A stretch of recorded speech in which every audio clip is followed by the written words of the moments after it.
April 12th, 1961. The sun had not yet risen fully over the Baikonur Cosmodrome in Kazakhstan. The air was cool, around 8 degrees Celsius. A light wind moved across the flat steppe, carrying with it the scent of distant grasslands and the sharp smell of rocket fuel. The sky held that particular quality of pre-dawn light, neither dark nor bright, a deep blue fading to pale grey at the eastern horizon. Yuri Gagarin stood at the base of the R-7 rocket. The rocket towered 38 metres above him, painted white with a pale green tint from the liquid oxygen venting from its tanks. The metal surface was cold to the touch. He wore a bright orange SK-1 pressure suit. The suit was made of rubberized fabric, with a white helmet that would seal shut with a metal ring mechanism. The suit weighed 20 kilograms.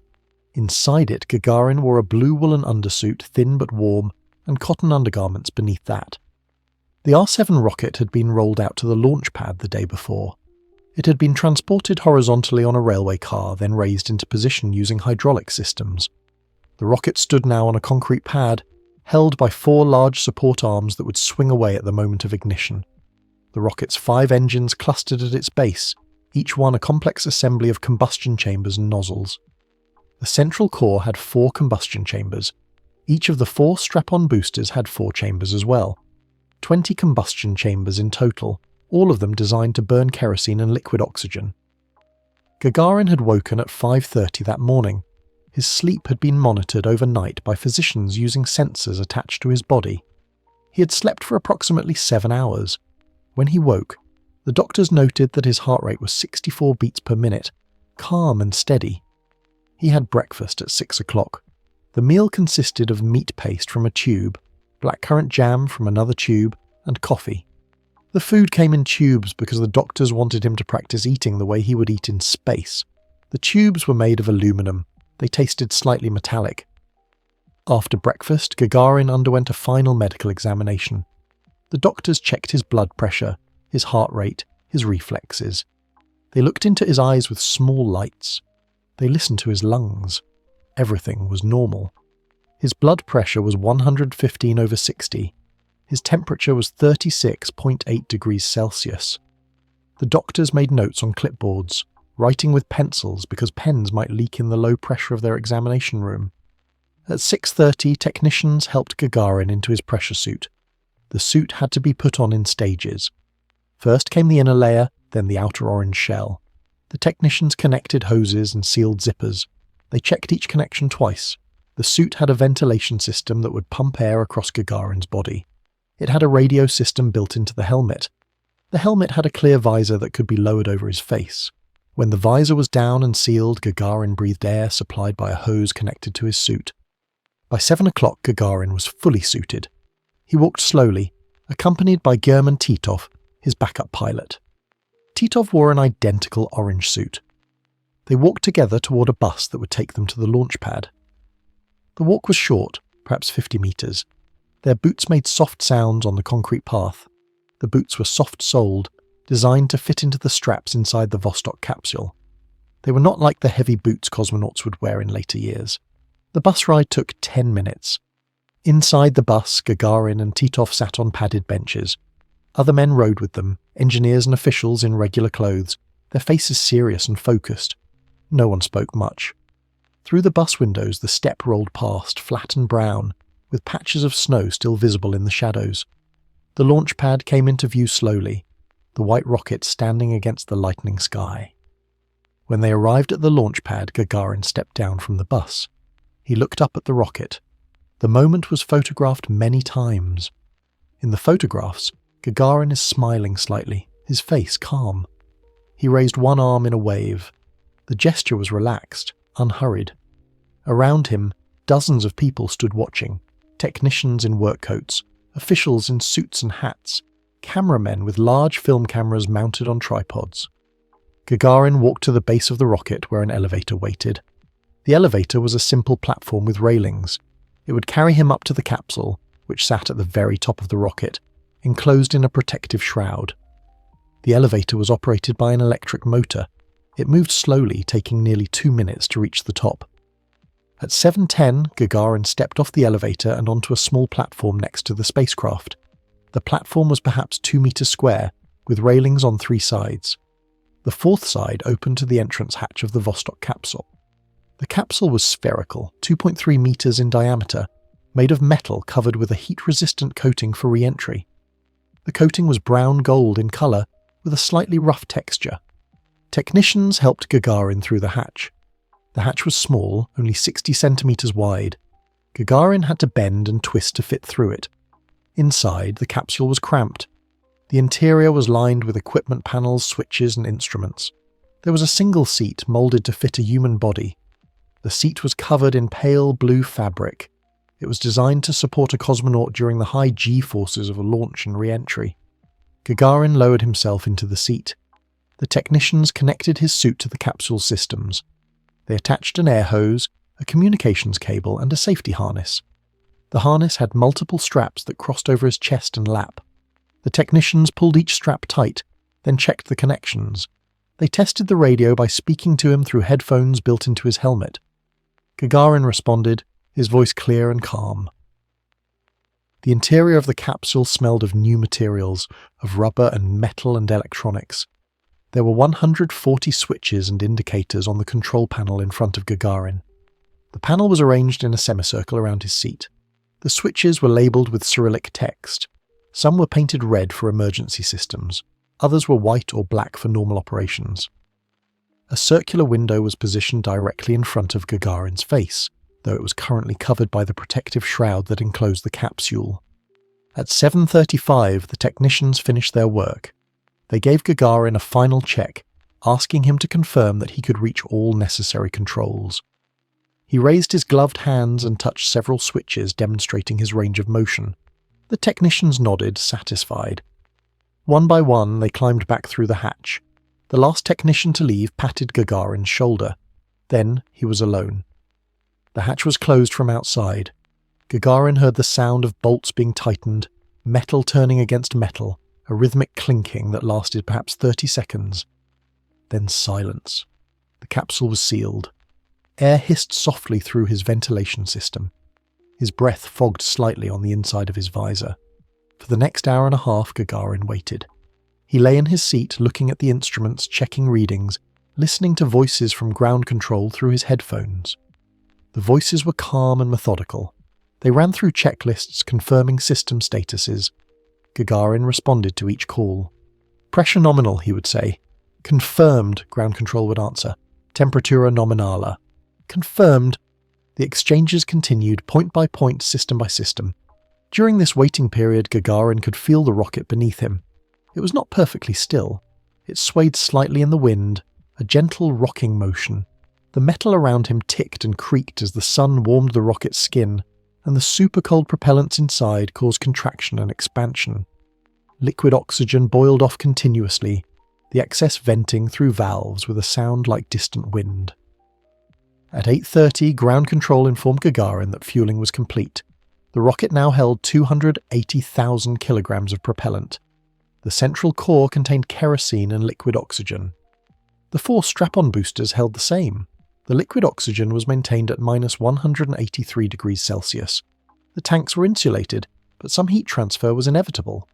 The boiling oxygen had to be replaced constantly up until the moment of launch. Gagarin's heart rate remained steady.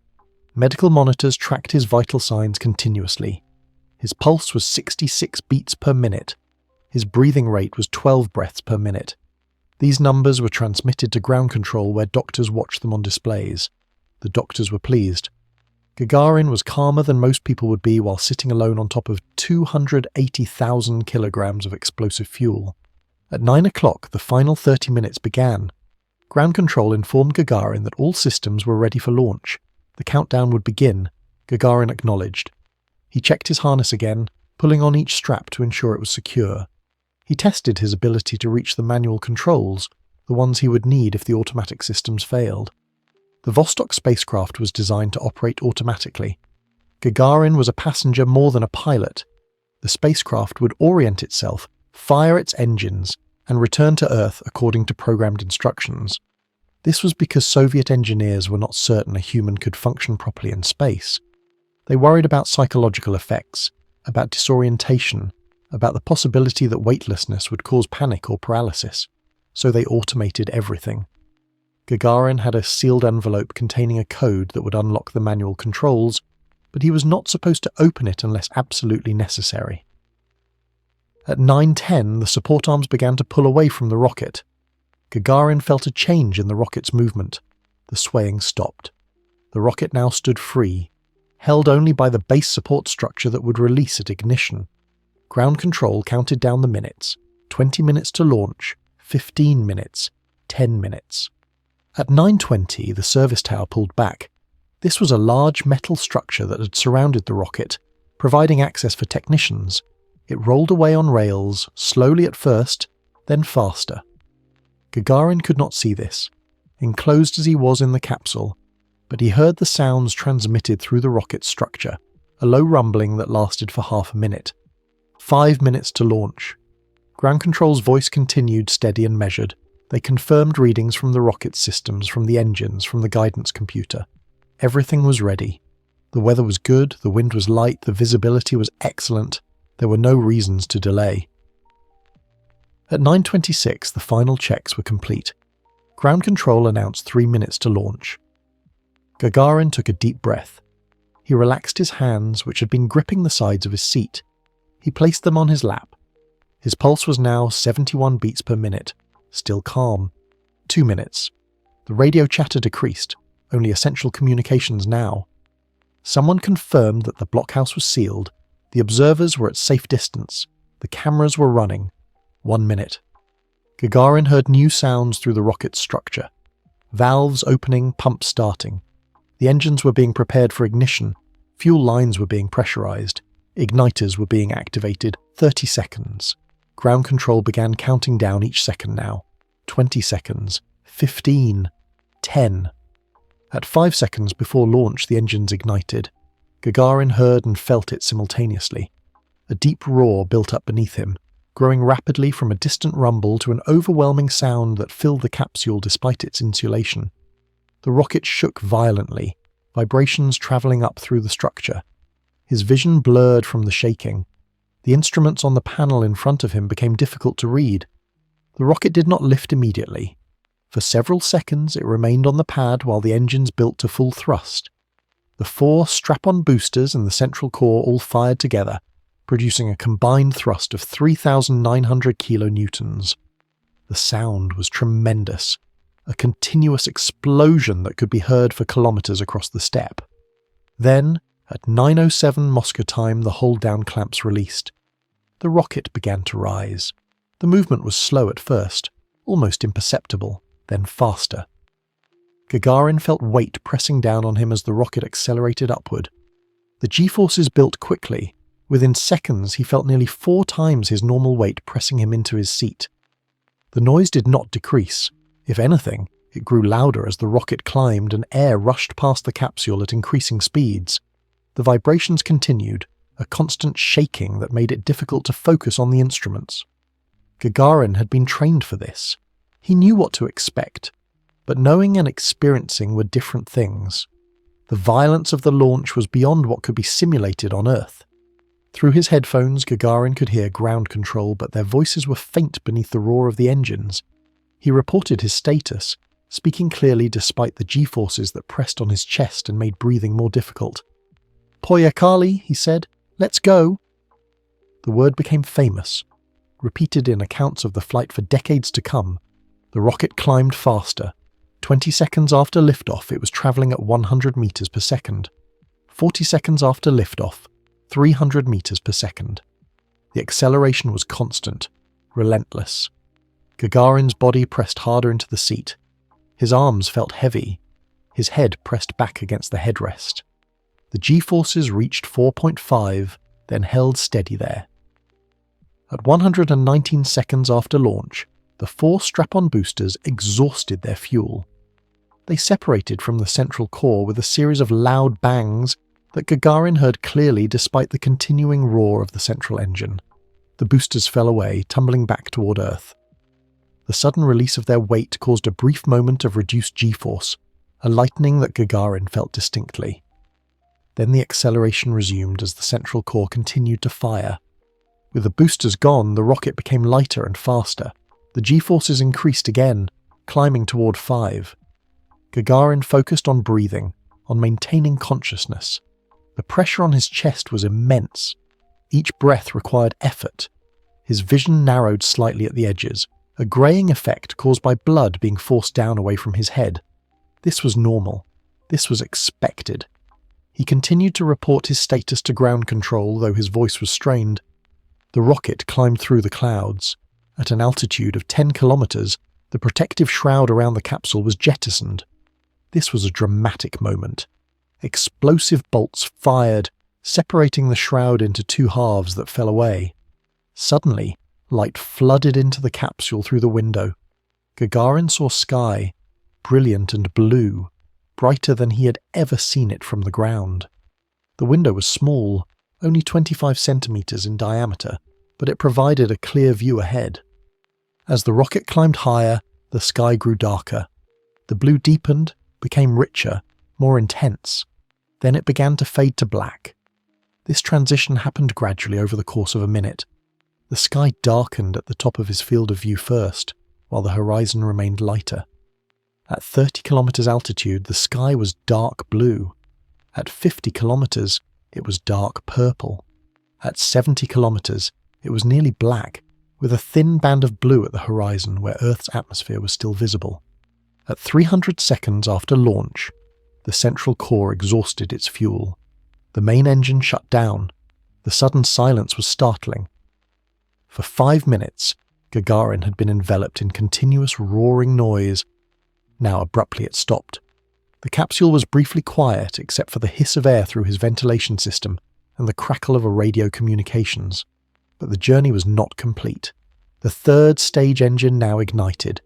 This engine was smaller than those that had fired before, but it was still powerful, producing 298 kilonewtons of thrust. The acceleration resumed, pressing Gagarin back into his seat again. The G-forces built to 6, the highest he would experience during the entire flight. The 3rd stage burned for 241 seconds. During this time, Gagarin continued to report his status. He described what he saw through the window, the blackness of space, the curvature of the Earth visible at the horizon, the thin blue line of atmosphere. He described how he felt, the pressure on his body, the difficulty breathing, the way his arms felt impossibly heavy. At 676 seconds after launch, approximately 11 minutes and 16 seconds after leaving the pad, the 3rd stage engine shut down. This time, the silence was permanent. No more engines would fire until it was time to return to Earth. The Vostok spacecraft separated from the spent 3rd stage. Small springs pushed them apart gently. The 3rd stage tumbled away, visible briefly through the window before disappearing into the darkness. And then, weightlessness. The sensation was immediate and total. Gagarin felt himself lift against his harness. The weight that had pressed him into his seat for 11 minutes vanished completely. His arms floated up. Small objects inside the capsule that had been secured began to drift if their attachments were loose. A pencil that had been in a holder floated past his face. Gagarin had experienced brief periods of weightlessness during training flights, when an aircraft would climb and then dive in a parabolic arc, providing 20 or 30 seconds of free fall. But this was different. This did not end after 20 seconds. The sensation continued, constant and strange. His body no longer had weight. No part of him pressed against any surface unless he was held there by his harness. The first few moments were disorienting. His inner ear, which sensed balance and orientation, received no signals about which way was up or down. There was no up or down anymore. His stomach felt odd, a floating sensation that was not quite nausea but was unsettling. He swallowed several times. The feeling gradually diminished but did not disappear entirely. Ground control asked if he was well.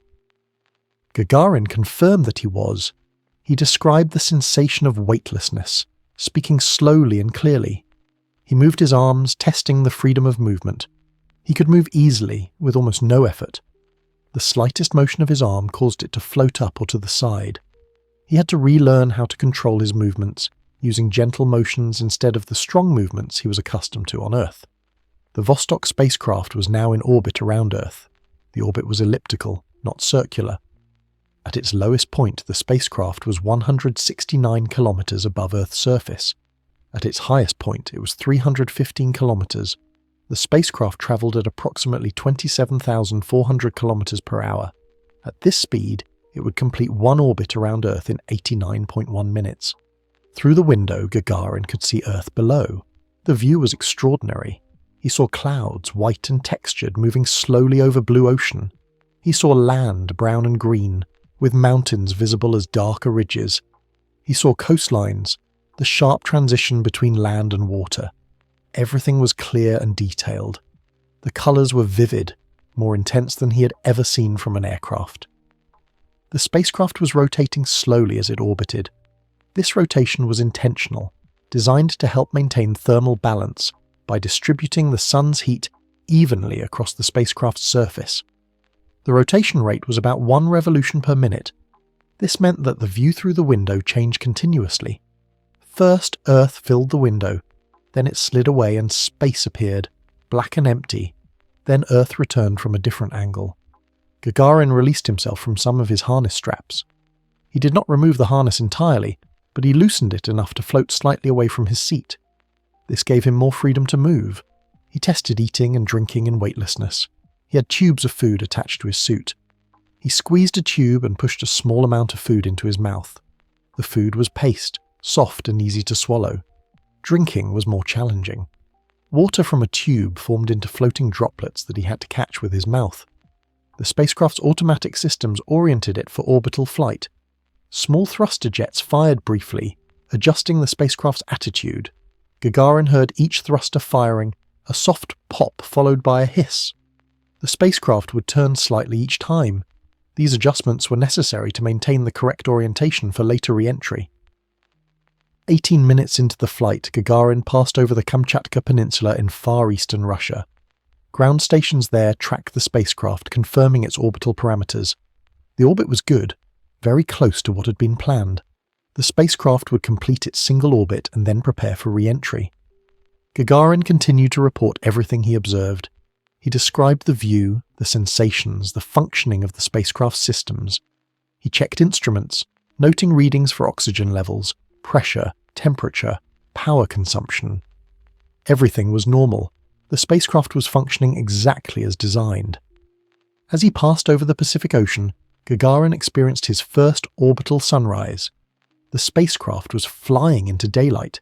He saw the sun appear at the horizon, brilliant and white, too bright to look at directly even through the filtered window.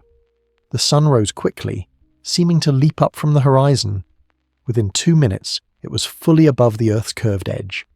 The light that filled the capsule was harsh and stark, casting sharp shadows. The orbital path took him southeast over the Pacific, then across South America.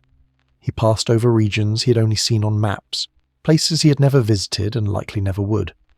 From space, the geography was clear and obvious. Rivers appeared as thin lines. Lakes were dark spots.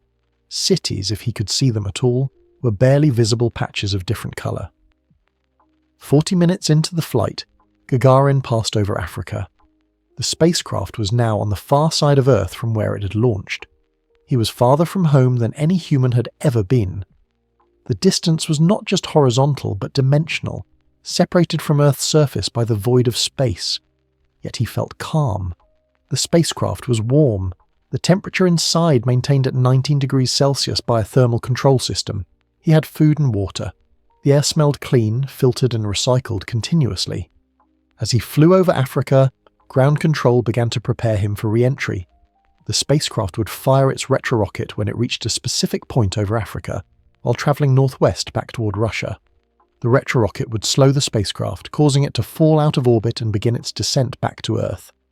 The timing of this burn was critical. If the retrorocket fired too early, the spacecraft would land short of its intended landing zone. If it fired too late, it would land long. If it failed to fire at all, the spacecraft would remain in orbit, and Gagarin would be stranded in space with only enough air and power for 10 days. After 10 days, he would suffocate. The orbit would eventually decay naturally due to atmospheric drag, but that would take weeks or months, far longer than his supplies would last. Soviet engineers had calculated the re-entry burn precisely. The spacecraft carried a timer that would automatically trigger the retrorocket at the correct moment. Gagarin could also trigger it manually if necessary, but the automatic system was considered more reliable. 55 minutes into the flight, Gagarin received confirmation that the retrorocket sequence was armed and ready. Ground control asked if he was prepared for re-entry. He confirmed that he was. He checked his harness, pulling the straps tight again. He positioned his arms in the correct places, ready to brace himself for the coming G-forces. The spacecraft continued its orbit, passing north of Africa and over the Mediterranean Sea. Below, Europe became visible, the familiar shapes of countries Gagarin had studied on maps during his training. He saw Greece, then the Balkans, then the Black Sea. At 1 hour and 2 minutes into the flight, the spacecraft reached the proper position. The retrorocket ignited automatically. Gagarin felt the sudden push forward against his harness as the rocket fired behind him, slowing the spacecraft. The sensation was gentle compared to the violence of launch, less than 1 G of force, but it was distinct and unmistakable. The retro-rocket burned for 42 seconds. During this time, the spacecraft's velocity decreased by approximately 150 meters per second. This was enough to lower the orbital path so that it would intersect with Earth's atmosphere. When the burn ended, the spacecraft was no longer traveling fast enough to maintain orbit. It began to fall. The descent was not immediate. For several minutes, the spacecraft continued to coast in space, gradually dropping lower. Gagarin watched the altimeter, seeing the numbers decrease slowly at first, then faster. 300 kilometers, 290 kilometers, 280. At 1 hour and 8 minutes into the flight, at an altitude of approximately 200 kilometers, the spacecraft was supposed to separate into 2 parts. The spherical re-entry capsule where Gagarin sat was supposed to separate from the equipment module behind it. The equipment module contained batteries, life support equipment, and the spent retro-rocket. It was not designed to survive re-entry. Only the re-entry capsule with its heat shield could withstand the extreme temperatures of atmospheric re-entry. The separation should have been clean and quick. Explosive bolts were supposed to fire, severing the connection between the 2 modules. Springs would push them apart, but something went wrong. The explosive bolts fired. Gagarin heard them, a series of sharp bangs, but the modules did not separate cleanly. They remained connected by a bundle of electrical cables that had failed to sever properly. The equipment module dangled from the re-entry capsule, held by these cables. This was a serious problem. The re-entry capsule was designed to enter the atmosphere in a specific orientation, with its heat shield facing forward. The heat shield was necessary to protect the capsule from the intense heat of re-entry. Temperatures would reach 3,000 degrees Celsius as the capsule compressed the air in front of it at high speed. Without the heat shield in the correct position, the capsule could burn up. With the equipment module still attached, the re-entry capsule could not maintain its proper orientation. The spacecraft began to tumble as it entered the upper atmosphere. Gagarin felt the rotation, a slow spinning that gradually increased in speed. Through the window, he saw Earth and space alternating, the view rotating continuously. Gagarin reported the problem to ground control, but there was nothing they could do. He was beyond the range of their tracking stations, flying over Siberia, too far for radio communications. He was alone with the problem. The tumbling increased as the spacecraft dropped deeper into the atmosphere. Gagarin began to feel G-forces again, pressing him in different directions as the capsule rotated. First, he felt weight pushing him into his seat. Then it shifted and pushed him sideways, then upward against his harness. The forces grew stronger, more chaotic. The capsule was not falling in a controlled manner. It was tumbling end over end, spinning unpredictably. At an altitude of approximately 100 kilometers, the spacecraft entered the denser layers of the atmosphere. The air, though still incredibly thin, was thick enough to create friction and heat. The exterior of the capsule began to glow red, then orange, then white-hot. Gagarin could not see this directly, but he saw the glow reflected through the window, an orange light that flickered and danced. The cables connecting the modules were under tremendous stress, stretched and twisted by the tumbling motion and the increasing air resistance. They heated from the friction of the air. The insulation around them began to char and burn. The metal inside the cables softened in the extreme heat. At an altitude of approximately 70 kilometers, the cables finally burned through. The equipment module separated, tumbling away into the atmosphere where it would burn up completely. The reentry capsule was suddenly free.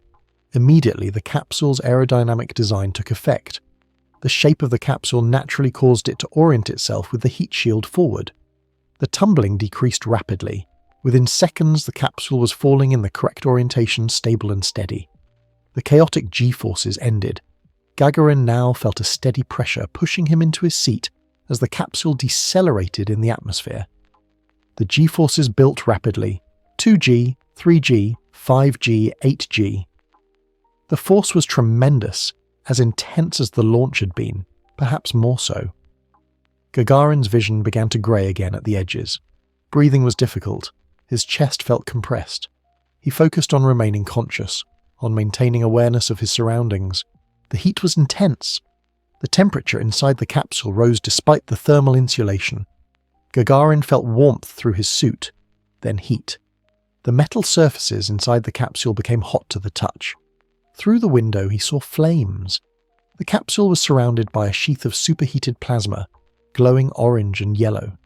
The flames licked past the window, blocking his view of Earth. All he could see was fire. This was normal. This was expected.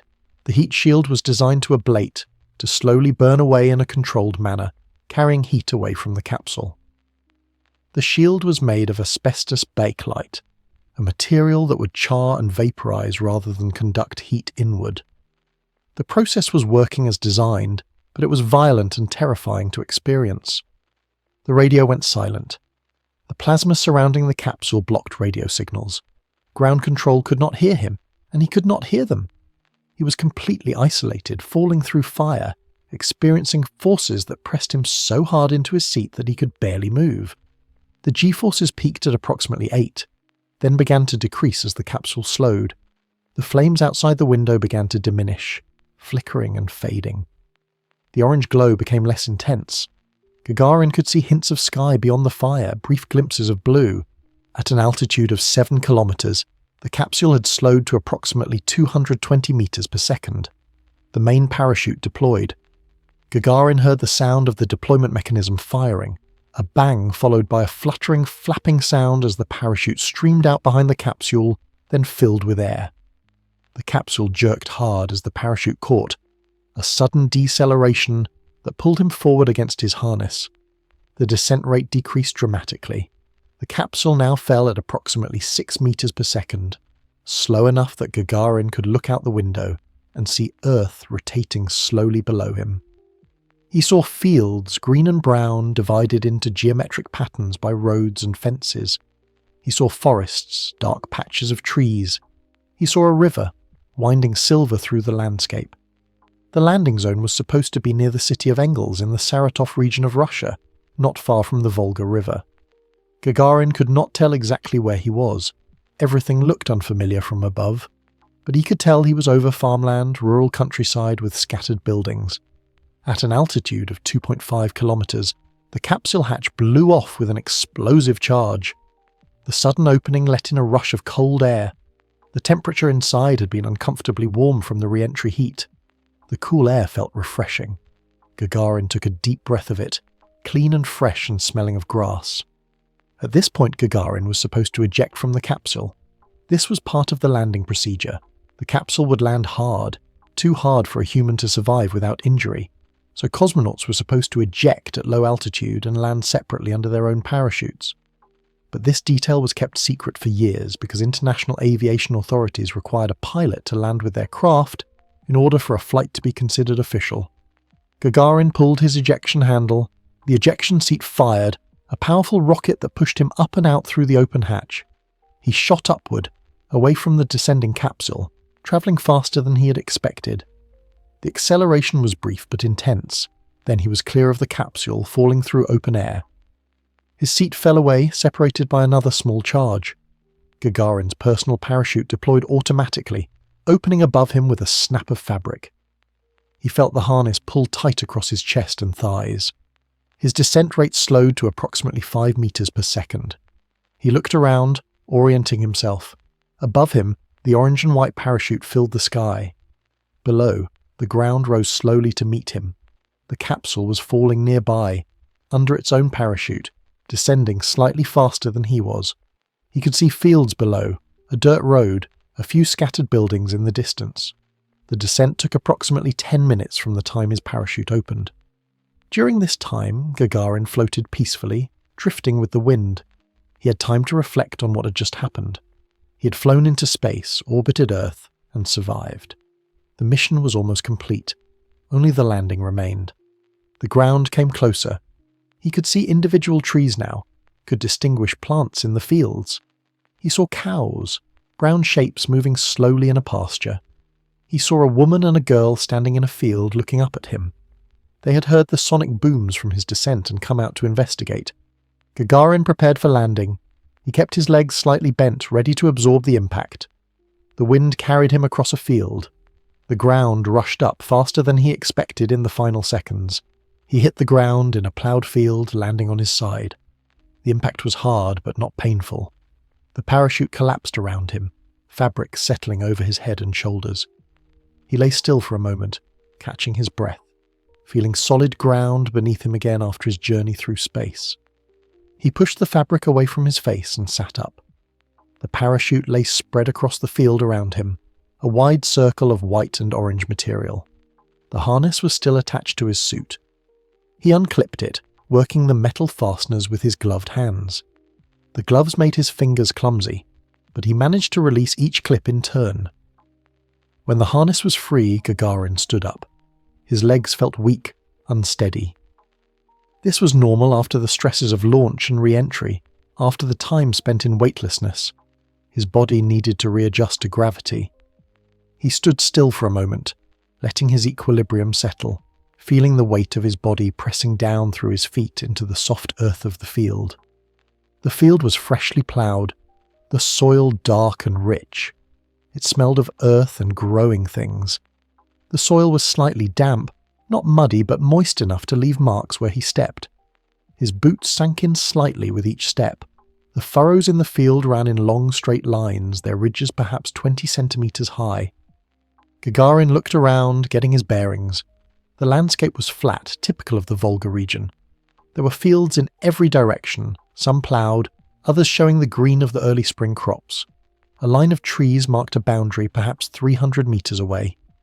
The sky was clear, a pale blue, with a few white clouds scattered high above. The sun was warm on his face, pleasantly warm after the controlled temperature of the capsule. He could see the Vostok capsule about a kilometer away, sitting in another field. Its parachute had collapsed beside it. The capsule looked small from this distance, a spherical object sitting incongruously among the furrows. Smoke or steam rose from it, probably from the heat shield still cooling in the open air. Closer to him, perhaps 50 meters away, Gagarin saw two figures approaching. They walked carefully across the ploughed field, picking their way over the uneven ground. One was a woman, wearing a headscarf and a long coat. The other was a girl, younger, perhaps 12 years old, also wearing a headscarf. They walked slowly, cautiously, clearly uncertain about what they were seeing. Gagarin realized how he must look to them. He was wearing a bright orange pressure suit, bulky and strange, with a white helmet. He was standing in their field, having fallen from the sky under a parachute. The Vostok capsule sat smoking in another field nearby. To people who knew nothing of the space program, this must have seemed bizarre, perhaps even frightening. He raised his hand and waved, trying to appear friendly and non-threatening. He began walking toward them, carefully navigating the furrows. The woman and girl stopped walking. They stood still, watching him approach.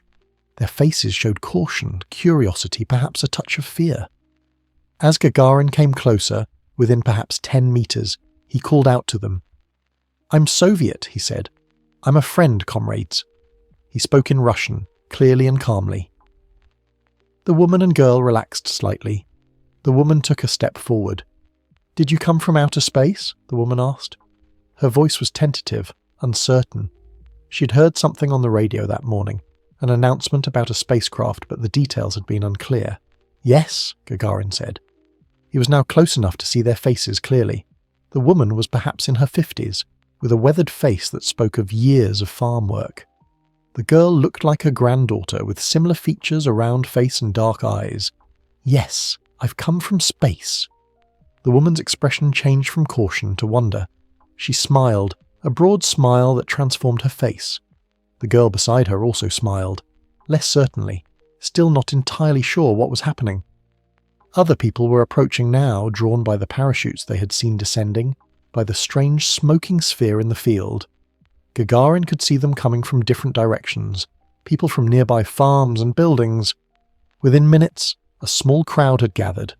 There were 10 or 12 people, men and women, some older, some younger. They formed a loose circle around Gagarin, keeping a respectful distance but clearly fascinated. They asked questions, many questions, all at once. Where had he come from? How high had he flown? What was space like? Was he hurt? Gagarin answered as best he could, speaking to all of them, trying to satisfy their curiosity. He explained that he had orbited Earth, that he had been to space and returned. He described what Earth looked like from above, the blue of the oceans, the clouds, the curvature of the horizon. The people listened, rapt. Some of them nodded, others simply stared, trying to comprehend what he was telling them. One man, older, with a grey beard, asked if Gagarin needed help. Gagarin said he would appreciate a telephone, so he could contact the space program authorities and let them know where he had landed. The man nodded and said the nearest telephone was in Smelovka, a village about 2 kilometers away. He offered to take Gagarin there, but before they could leave, Gagarin heard the sound of engines in the distance. Vehicles were approaching. He turned and saw 2 trucks bouncing across the fields, driving directly across the ploughed earth, creating deep ruts as they came. The trucks were military, painted green, with canvas covers over their cargo beds. They drove quickly, clearly in a hurry. The trucks reached the field and stopped near Gagarin. Soldiers jumped out, 5 or 6 of them, wearing uniforms and carrying rifles. They looked around, taking in the scene. The parachute spread across the field, the crowd of local people, Gagarin in his orange suit. An officer stepped forward, a man with lieutenant's insignia on his uniform. The officer saluted Gagarin, clearly recognizing who he was despite the unusual suit. "Major Gagarin," the officer said, addressing him by his military rank. "We've been searching for you. Are you injured?" Gagarin returned the salute. "No, I'm fine," he said. "Everything went well. The spacecraft is over there." He pointed toward the Vostok capsule in the other field. The officer nodded. He turned to his men and issued orders. 2 soldiers ran toward the capsule to secure it. The others formed a loose perimeter around Gagarin, not threatening but protective. The officer explained that they had been tracking the descent on radar and had been dispatched to find the landing site. They had been searching for nearly 20 minutes, checking different fields. Gagarin asked if they had radio contact with mission control. The officer said they did, that they had a radio in one of the trucks. Gagarin walked to the truck, climbing into the cab where the radio equipment was mounted. The radio operator, a young soldier, helped him make contact with the base at Baikonur. The radio crackled and hissed with static, but the voices came through clearly enough. Gagarin heard the familiar tones of the mission controllers, the same voices that had guided him through the launch and orbit. He reported his status, speaking formally and precisely. He gave his location as best he could determine it, described his condition, confirmed that the spacecraft was intact. The voices on the other end expressed relief and joy. The mission was a success. Gagarin had done it. He had flown to space and returned safely. After the radio call, Gagarin thanked the local people who had gathered. He shook hands with several of them, including the woman and her granddaughter who had first approached him. The woman smiled again, broadly, and told him she would remember this day for the rest of her life. The girl said nothing but looked at him with wide eyes, still processing what she had witnessed. The soldiers helped Gagarin remove his pressure suit. This took several minutes, as the suit had many seals and fasteners. When it was finally off, Gagarin stood in his blue flight suit, much less bulky and strange-looking. He felt lighter, more mobile. The spring air felt cool against his body after the warmth of the pressure suit. More vehicles arrived over the next hour. First came cars carrying officials from the local Soviet administration, men in suits who wanted to see the cosmonaut and the spacecraft. Then came more military personnel, including officers of higher rank who began organizing the recovery operation. Photographers arrived carrying large cameras with flash attachments. They took many photographs of Gagarin, of the capsule, of the parachute spread across the fields. By early afternoon, the field had transformed into a busy scene. There were perhaps 30 or 40 people present, soldiers and officials and journalists and curious locals. Someone brought food, sandwiches and thermoses of tea. Gagarin ate hungrily. He had not eaten much in space, just the small amount of paste from the tubes. The sandwiches were simple, bread and sausage, but they tasted wonderful. The tea was hot and strong and sweet. A medical team arrived, 2 doctors and a nurse carrying equipment cases. They examined Gagarin thoroughly, checking his pulse, his blood pressure, his reflexes, his eyes, his ears. They asked detailed questions about how he felt, whether he had pain anywhere, whether he experienced dizziness or nausea. Gagarin answered patiently, submitting to their examinations. The doctors seemed satisfied. His pulse was 78 beats per minute, slightly elevated but normal given the circumstances. His blood pressure was 125/70, also normal. He showed no signs of injury or serious stress. While the doctors worked, engineers examined the Vostok capsule. They photographed it from every angle, documenting its condition. The heat shield was heavily charred, blackened and partially ablated as expected. The exterior showed scorch marks and discoloration from the extreme heat of re-entry.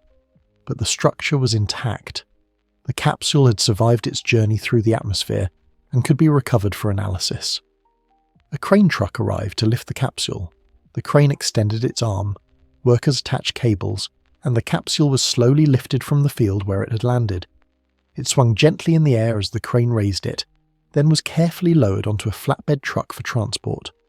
The parachutes were gathered up, folded carefully, and loaded into another truck. Evidence of the landing was being systematically removed and secured. By late afternoon, preparations were complete to move Gagarin. A helicopter had landed in a nearby field, its rotors turning slowly. Gagarin was escorted to it, walking across the ploughed earth one last time. He climbed aboard, sitting in a canvas seat in the cargo area. The doctors and several officials climbed in with him. The helicopter's engine increased in pitch. The rotors spun faster, and the aircraft lifted off, rising quickly above the fields. From the air, Gagarin could see the landing site receding below. He could see the marks in the fields where the capsule and his parachute had landed. He could see the trucks and cars and people growing smaller as the helicopter climbed. Then the helicopter turned, heading northeast toward the city of Kuibyshev, where a major airbase was located. The flight would take approximately 40 minutes. Inside the helicopter, the noise was loud, the roar of the engine and the rhythmic beating of the rotors making conversation difficult. Gagarin sat quietly, looking out the small window at the landscape passing below. Fields gave way to forests, then to small towns, then back to fields. Rivers appeared, winding through the terrain. Roads ran in straight lines connecting settlements. The land looked peaceful and orderly from above, a patchwork of human habitation and natural features. At Kuibyshev, the helicopter landed at a military airfield. More officials waited there, along with more journalists and photographers. Gagarin climbed out of the helicopter and was immediately surrounded by people wanting to shake his hand, to congratulate him, to be photographed with him. He smiled and obliged, shaking hands, posing for photographs, answering questions as best he could over the noise of the helicopter's slowing rotors. He was escorted to a building on the airfield, a simple structure that served as base headquarters. Inside, a telephone call had been arranged. Gagarin was led to an office where a secure telephone line had been set up.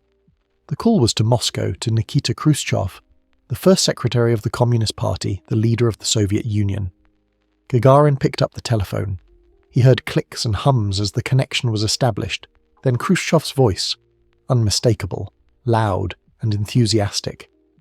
Khrushchev congratulated him on the successful flight, praised him for his courage and skill, told him he was a hero of the Soviet Union. Gagarin responded formally, thanking Khrushchev for his confidence, expressing pride in having served his country. The conversation lasted several minutes. When it ended, Gagarin set down the telephone and the room erupted in applause from the officials who had been listening. That evening, Gagarin was flown to Moscow. The flight was on a military transport aircraft, an Ilyushin Il-14, a twin-engine plane commonly used for VIP transport. The interior was more comfortable than the helicopter had been, with proper seats and less noise. Gagarin sat in a seat near a window and watched as darkness fell outside. The sun set in the west, painting the clouds orange and red, then fading to purple and finally black. Stars appeared, the same stars he'd seen from space just hours before, though now they were dimmed by Earth's atmosphere and appeared less bright, less clear. The flight to Moscow took approximately 2 hours. When the aircraft landed at Vnukovo Airport, it was fully dark, but the airport was brightly lit, floodlights illuminating the tarmac. A large crowd had gathered, thousands of people held back by barriers and security personnel. They cheered as the aircraft taxied to a stop, a roar of voices that Gagarin could hear even inside the plane. The aircraft door opened. Gagarin stood at the top of the stairs looking out at the crowd, the lights, the cameras. The scene was overwhelming, far more intense than anything he had experienced at the landing site. He descended the stairs slowly, carefully, his legs still slightly weak from the day's exertions. At the bottom of the stairs, a red carpet had been rolled out. Khrushchev himself waited there, along with other high-ranking Soviet officials, military leaders, scientists, engineers. Khrushchev embraced Gagarin, a traditional Russian greeting, kissing him on both cheeks. The crowd cheered louder. Flashbulbs fired, dozens of them, creating a stroboscopic effect. Khrushchev spoke to him, words that Gagarin barely heard over the noise, something about pride and achievement and history. Then Khrushchev turned to the crowd and raised Gagarin's arm high, presenting him to the people like a champion. The cheering intensified. Gagarin was led along the red carpet toward a line of officials. He shook hands with each one in turn, dozens of handshakes, each official offering congratulations, expressing admiration. The process took nearly half an hour. His hand began to ache from the constant gripping and shaking, but he maintained his smile, his composure, responding to each person with courtesy and warmth. Eventually he was escorted to a car, a large black ZIL limousine. Khrushchev rode with him. They sat in the back seat and the car began to move, leading a motorcade through the streets of Moscow. The route took them from the airport toward the centre of the city. Despite the late hour, the streets were lined with people. They stood behind barriers, waving Soviet flags, holding signs, cheering as the motorcade passed. Some threw flowers toward the car. The driver navigated through a blizzard of petals and confetti. Gagarin looked out the window at the crowds, amazed by their numbers and enthusiasm. He had expected attention, but this was beyond anything he had imagined. The people were celebrating not just his flight, but what it represented: the achievement of Soviet science and technology, proof of Soviet capability. The space race with the United States had been ongoing for years, and the Soviets had now accomplished something the Americans had not yet achieved. They had put a man in orbit and brought him home safely. The motorcade reached Red Square. Even at this late hour, the square was filled with people, tens of thousands of them, perhaps more. The car stopped near the Kremlin wall. Gagarin stepped out and was immediately engulfed in noise, the cheering of the massive crowd echoing off the ancient walls and buildings surrounding the square. Spotlights swept across the scene, illuminating the red brick of the Kremlin, the colourful domes of St. Basil's Cathedral, the faces of the crowd. Khrushchev led Gagarin to a podium that had been erected. Microphones stood ready. Khrushchev spoke first, addressing the crowd, his voice amplified across the square. He spoke of Soviet achievement, of the superiority of the socialist system, of the bright future that lay ahead. The crowd cheered at intervals, responding to his words with orchestrated enthusiasm. Then it was Gagarin's turn to speak. He stepped to the microphones, looking out at the sea of faces. The spotlights made it difficult to see clearly, but he could sense the magnitude of the crowd, could feel their attention focused on him.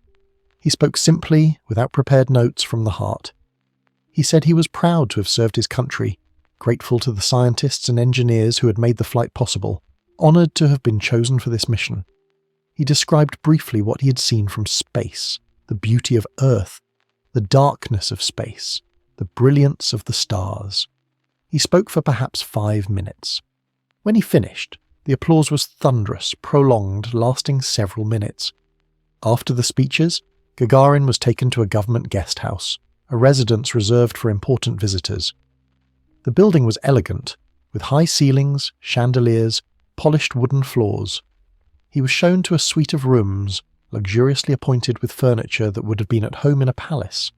A staff member asked if he needed anything. Gagarin said he would like to call his family. The telephone call was arranged. Gagarin spoke to his wife, Valentina, and briefly to his daughters, Yelena and Galina. Valentina was crying, tears of relief and joy. She had been terrified during the flight, though she had hidden her fear from others. Now that he was safe, she could let the emotion out. Gagarin reassured her, told her he was fine, said he would see her soon. His daughters, young and not fully understanding what had happened, chattered excitedly about seeing him on television. The call was short but deeply emotional for Gagarin. He had not allowed himself to think much about his family during the mission, needing to focus on the tasks at hand. Now, hearing their voices, he felt the full weight of what he had risked, what could have been lost. After the call, Gagarin was served dinner, a formal meal with multiple courses. He ate in a dining room alone, attended by staff who served each course silently and efficiently. The food was excellent, far better than anything he had eaten in months of training. There was soup, then fish, then meat with vegetables, then dessert. He ate slowly, savouring the flavours, his appetite finally satisfied after the long, extraordinary day. Eventually he was shown to a bedroom. The bed was large and soft, with clean white sheets and multiple pillows. He undressed and lay down, feeling the comfort of the mattress, the smoothness of the sheets. His body ached in numerous places, muscles strained from the G-forces, joints stressed from the unusual positions he had maintained for hours in the capsule. But these were minor discomforts.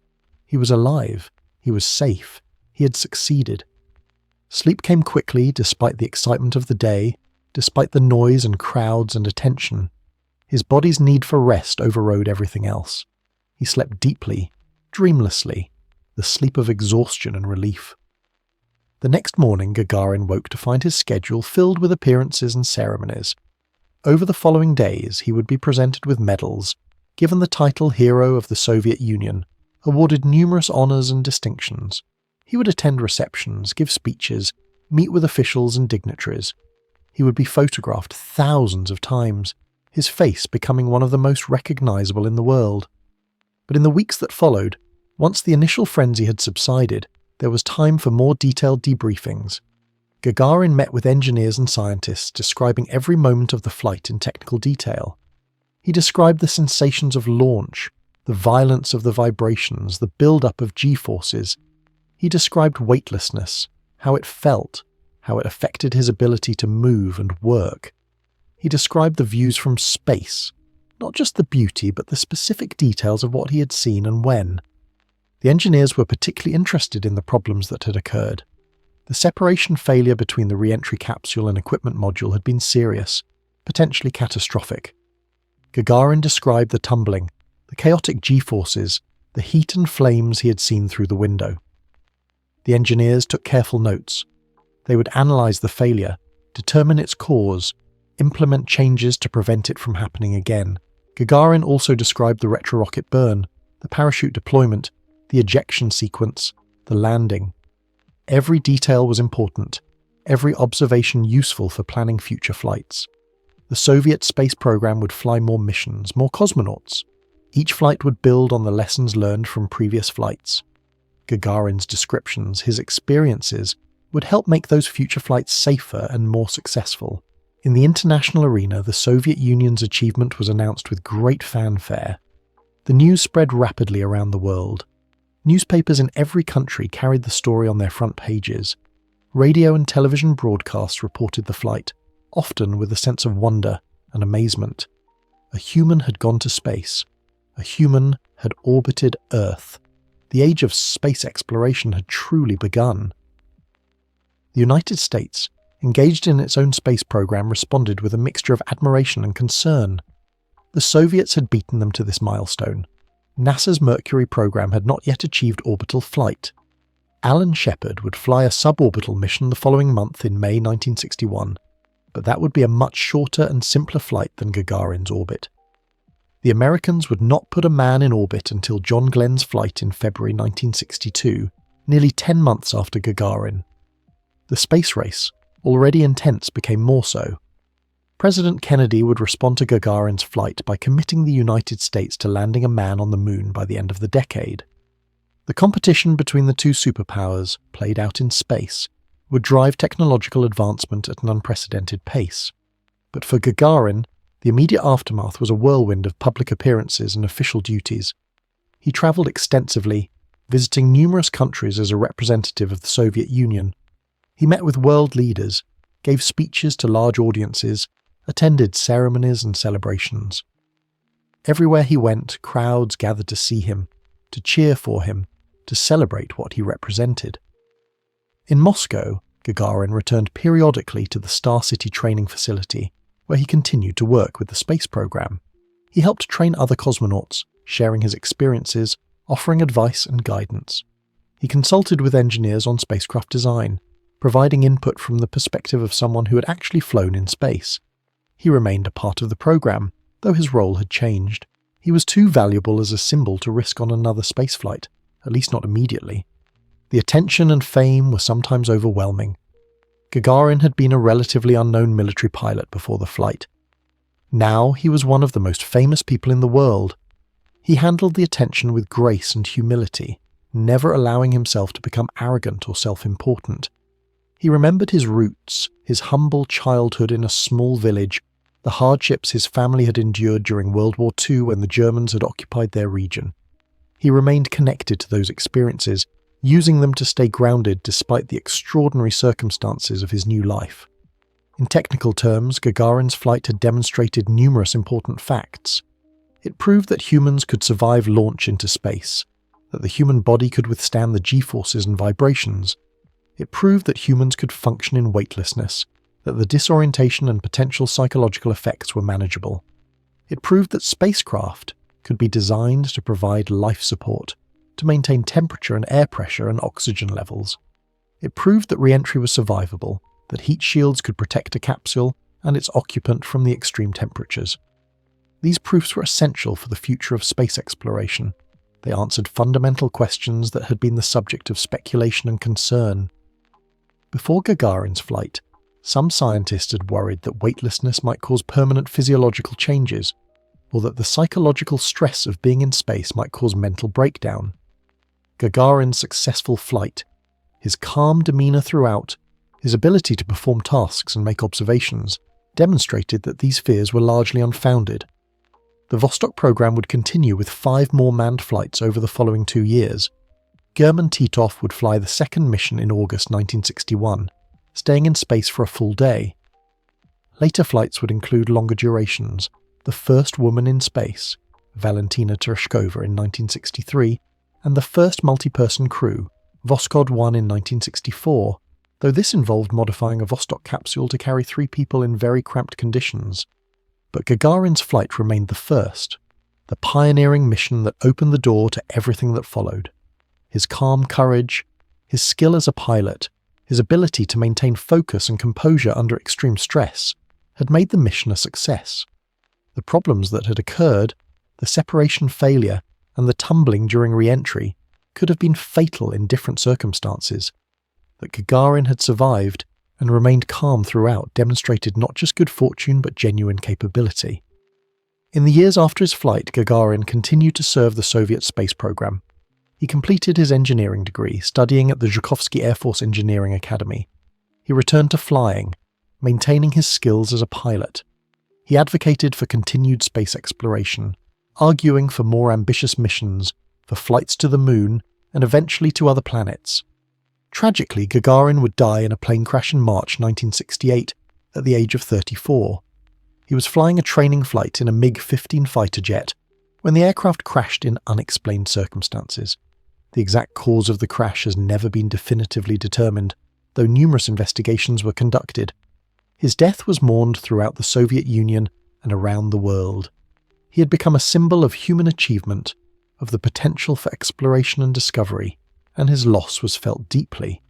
But on that day in April 1961, as he stood in a ploughed field in the Saratov region, having just returned from space, Gagarin's future still stretched before him, full of possibility. The mission had been a complete success. He had flown higher and faster than any human before him. He had seen sights no one else had seen, had experienced sensations no one else had experienced. He had proven that space was accessible, that humans could venture beyond Earth and return safely. The technical specifications of his flight would be studied for decades. The Vostok capsule had performed well overall, despite the separation problem. The R7 rocket had launched flawlessly, its 20 combustion chambers firing in precise coordination. The guidance systems had placed the spacecraft in an accurate orbit. The life support systems had maintained a breathable atmosphere throughout the flight. The communication systems had worked reliably, keeping Gagarin in contact with ground control except during the communications blackout caused by reentry plasma. The flight had lasted 108 minutes from launch to landing. In that brief time, Gagarin had travelled approximately 40,000 kilometres, circling the globe once at an altitude that varied between 169 and 315 kilometres. He had experienced weightlessness for 89 minutes. He had withstood G-forces as high as 8 during launch and re-entry. He had seen Earth from space, the first human to do so, witnessing the planet's beauty and fragility from a perspective that would later inspire environmental awareness and a sense of global unity. The photographs taken during the mission, both from the ground and from inside the capsule, would become iconic. Images of Gagarin in his orange pressure suit, smiling as he prepared to board the bus to the launch pad. Images of the R7 rocket on the pad, venting white vapour into the dawn air. Images of the rocket lifting off, flames pouring from its engines. Images taken from inside the capsule, showing the control panel and Gagarin's gloved hands on the controls. These images would be reproduced millions of times, appearing in books and magazines and documentaries for generations to come. The mission had been broadcast live on Soviet radio, though with a slight delay to ensure nothing went wrong before the announcement was made. Yuri Levitan, the famous Soviet radio announcer who had read many of Stalin's wartime speeches, announced Gagarin's flight to the world.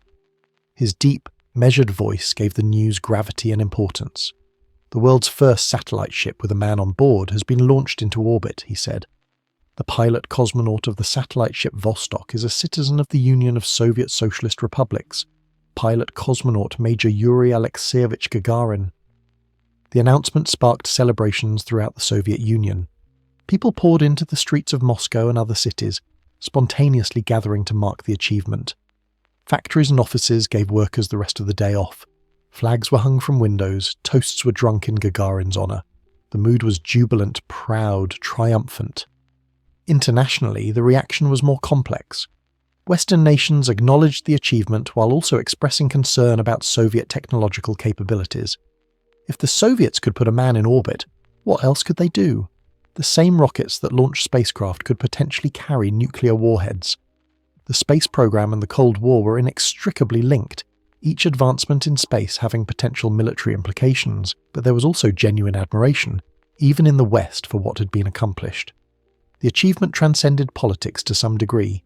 It was a human achievement, not just a Soviet one. Gagarin himself would later say that in space, he had not seen national borders, that Earth appeared as one world, united and beautiful. This perspective, the so-called overview effect, would be reported by many astronauts and cosmonauts in later years, a psychological shift caused by seeing Earth from space. The scientific data gathered during Gagarin's flight was extensive. Medical sensors had tracked his vital signs throughout the mission, providing information about how the human body responded to launch, weightlessness, and re-entry. Cameras had photographed Earth from orbit, providing valuable images for meteorology and geography. The spacecraft's instruments had measured radiation levels, atmospheric density, and other environmental factors in space. All of this data was analysed carefully, contributing to the understanding of the space environment and informing the design of future missions. The Vostok capsule itself was studied intensively after recovery. Engineers examined every component, looking for signs of stress, wear, or damage. The heat shield was analysed to verify that the ablation process had worked as designed. The parachute system was inspected to confirm proper deployment and function. The interior systems were checked and tested. Everything was documented in detailed technical reports that would be classified for decades but eventually released to historians and researchers. Gagarin's personal items from the flight were preserved and eventually displayed in museums. His orange pressure suit, his helmet, the pencil that had floated past his face in weightlessness. These objects became artifacts of historical significance, tangible connections to one of humanity's great achievements. People would view them with reverence, imagining what it must have been like to wear that suit, to sit in that capsule, to experience what Gagarin had experienced. In the decades since Gagarin's flight, space exploration has advanced far beyond what was possible in 1961. Humans have walked on the moon, lived in space stations for months at a time, sent robotic probes to every planet in the solar system and beyond. The International Space Station orbits Earth continuously, hosting crews from multiple nations. Private companies now launch satellites and even carry passengers to space. The extraordinary has become routine, though space remains challenging and dangerous. But Gagarin's flight retains its significance as the first, the pioneering mission that proved space travel was possible. Every astronaut and cosmonaut who has flown since owes something to Gagarin, to his courage and skill, to his willingness to risk the unknown. His legacy extends beyond the Soviet Union, beyond Russia, to all of humanity. He opened a door that can never be closed, extending human presence beyond the bounds of Earth. On that April morning in 1961, as the sun rose over the Baikonur Cosmodrome and Gagarin climbed into the Vostok capsule, the outcome was uncertain. The mission could have failed in numerous ways. The rocket could have exploded on the launch pad. The spacecraft could have failed to reach orbit. The life support systems could have malfunctioned. The reentry could have gone wrong. The heat shield could have failed. The parachutes could have not deployed. Any of these failures would have been fatal. But the mission succeeded. The rocket launched. The spacecraft orbited. The systems functioned. The reentry worked. The landing was successful. Gagarin returned alive, having ventured beyond Earth and come home to tell the story. The achievement was the result of thousands of people's work, years of development, countless hours of testing and preparation. But it required one person to sit in that capsule, to commit to the mission, to face the risks directly. Gagarin was that person. His calm demeanour, his ability to remain focused under extreme stress, his quick thinking when problems arose, these qualities made him the ideal choice for the mission. The Soviet selection committee had chosen well. Gagarin possessed not just the technical skills of a pilot, but the temperament needed for such an extraordinary undertaking. He was brave without being reckless, confident without being arrogant, skilled without being showy. In the quiet moments after landing, after the crowds had dispersed, after the official ceremonies had concluded, Gagarin would have time to reflect on what he had done, what he had experienced, what it meant. He had been the first human to see Earth from space, to witness the planet as a whole, to understand viscerally its place in the cosmos. That experience changed something fundamental in how he saw the world, how he understood humanity's place in the universe.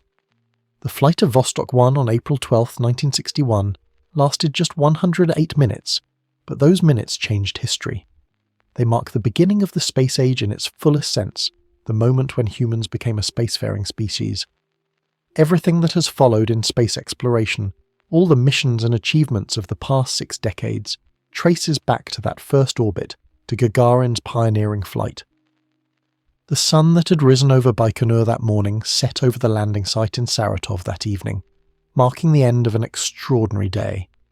Gagarin, by then in Moscow, would have seen that sunset through the windows of the government guest house, watched the sky darken, the stars emerge. Among those stars were satellites and spacecraft, evidence of humanity's growing presence in space. And somewhere in the darkness above, the spent third stage of the R-7 rocket still orbited, a silent testament to the journey that had begun that morning. The story of Yuri Gagarin's first spaceflight is a story of courage, skill, determination, and human achievement. It is a story of risks taken and challenges overcome.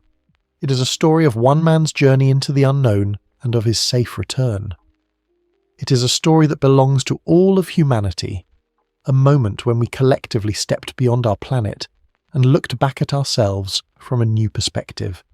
And it began on that cool April morning with a young pilot climbing into a spacecraft ready to do something no human had ever done before.